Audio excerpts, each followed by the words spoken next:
Welcome to Deen Discussions at Islamic Insight. Zakat Part 4. السلام علیکم نحمدہ نصلی علی رسولہ الکریم اما بعد۔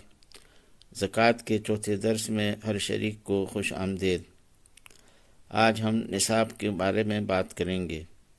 یہ پہلے بیان ہو چکا ہے کہ مال نامی پر زکوٰۃ ہے، لیکن مال نامی کی ہر مقدار پر زکوٰۃ نہیں ہے، بلکہ اس کے لیے ایک حد مقرر ہے۔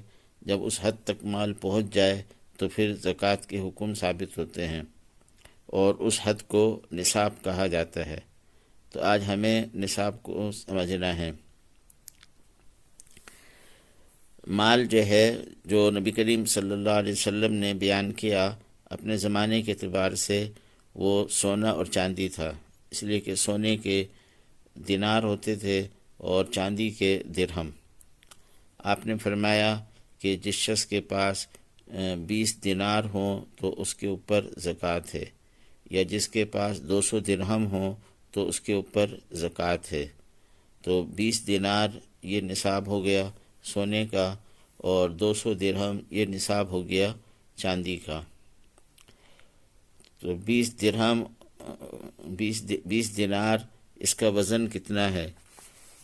20 دینار کا وزن آج کل کے لحاظ سے 7.5 تولہ ہے، یعنی 87.48 گرام، اور 200 درہم کا وزن 52.5 تولہ، یعنی 612.36 گرام چاندی۔ تو چاندی کا نصاب 52.5 تولہ اور سونے کا نصاب 7.5 تولہ ہے۔ اگر کوئی بھی مسلمان، بالغ مسلمان، کسی بھی دن اس کی ملکیت میں اس نصاب کے برابر سونا یا چاندی آ جائے، یا اتنے پیسے آ جائیں جو اس نصاب کو پورا کریں، تو وہ شخص اس دن صاحب نصاب ہو گیا، اور وہ شریعت کی اصطلاح میں زکوٰۃ دینے کے لیے اللہ تعالیٰ کے نزدیک رجسٹرڈ ہو گیا، خود بخود اس کا حساب شروع ہو جائے گا۔ اس لیے آدمی کو چاہیے کہ جب بھی کسی بھی دن اس کے پاس نصاب کے بقدر مال نامی آ جائے تو وہ اپنے آپ کو اس تاریخ کو لکھ لے، اور اس دن وہ صاحب نصاب ہو گیا ہے، اور وہ چاند کی تاریخ لکھنی ہے، اس لیے کہ زکوٰۃ کے احکام چاند سے شروع ہوتے ہیں۔ تو اس تاریخ کے اعتبار سے زکوٰۃ کے احکام اس پر ثابت ہوں گے۔ صاحب نصاب ہونے کے دن زکوٰۃ کی ادائیگی واجب نہیں ہے، بلکہ 1 سال گزرنے کے بعد زکوٰۃ کی ادائیگی واجب ہوگی۔ اس پر تفصیل سے اگلے درس میں انشاءاللہ بات کریں گے۔ اگر کسی کے پاس نصاب کے برابر یا اس سے زائد سونا ہے، یا نصاب کے برابر یا اس سے زائد چاندی ہے، تو اس کے لیے حکم ہے کہ مملوکہ سونے میں سے 2.5% سونا اور مملوکہ چاندی میں سے 2.5% چاندی زکوٰۃ کی نیت سے نکالے۔ سونا اور چاندی دینے کے بجائے ان کی قیمت دینے کا بھی اختیار ہے۔ اگر سونے چاندی کی قیمت دے تو اس دن کی قیمت فروخت کے اعتبار سے دے، اور یہ قیمت اس پر واجب ہو جائے گی، خواہ اسی دن دے یا بعد میں دے، لہذا اسے اپنے پاس لکھ کر رکھ لے۔ اگر سونا و چاندی نہیں ہے، نہ سونا ہے اس کے پاس نہ چاندی ہے، بلکہ کرنسی یا مال تجارت ہے، تو اگر کرنسی یا مال تجارت انفرادی طور پر یا مجموعی طور پر کہ دونوں کو ملا رہے ہیں، کرنسی اور مال تجارت کو ملا کر ان کی مجموعی مالیت میں سونے یا چاندی کے نصاب کے برابر ہے، تو وہ صاحب نصاب ہے۔ صاحب نصاب ہونے کے لیے سونے یا چاندی کا مالک ہونا ضروری نہیں ہے، بلکہ کرنسی یا مال تجارت کی ملکیت سے بھی صاحب نصاب بن جاتا ہے۔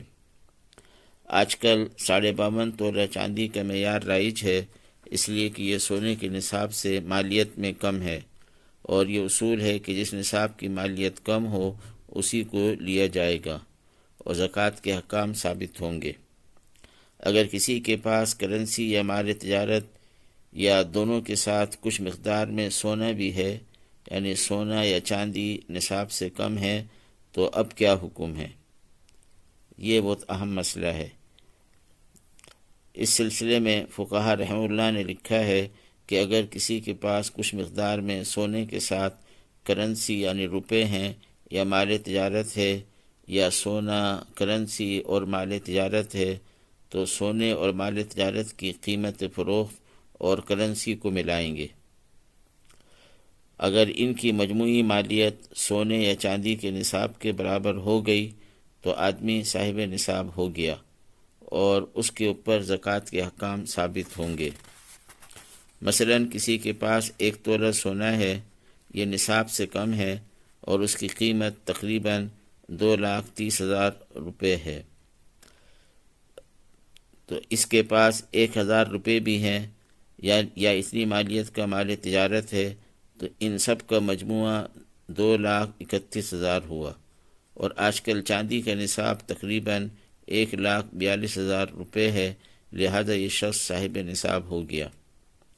یا مثلا کسی کے پاس 3 تولے سونا ہے، کرنسی، مال تجارت اور چاندی کچھ نہیں ہے، تو وہ صاحب نصاب نہیں ہے، اگرچہ 3 تولے سونے کی قیمت تقریباً 6,90,000 بنتی ہے اور یہ چاندی کے نصاب کو پورا کر دیتی ہے، لیکن چونکہ اس کے پاس سونے کے علاوہ دوسرا مال زکوٰۃ نہیں ہے تو صرف سونے کا نصاب معتبر ہوگا۔ لیکن اگر اس کے پاس 50 روپے بھی ہیں تو اب 50 روپے سونے کی قیمت سے ملائیں گے تو یہ 6,90,050 روپے بنے، اور یہ چاندی کے نصاب کو پورا کر، یہ مقدار چاندی کے نصاب کو پورا کر رہی ہے، لہذا وہ صاحب نصاب بن گیا۔ اسے اچھی طرح سمجھ لیں۔ وآخر دعوانا الحمد للہ رب العالمین۔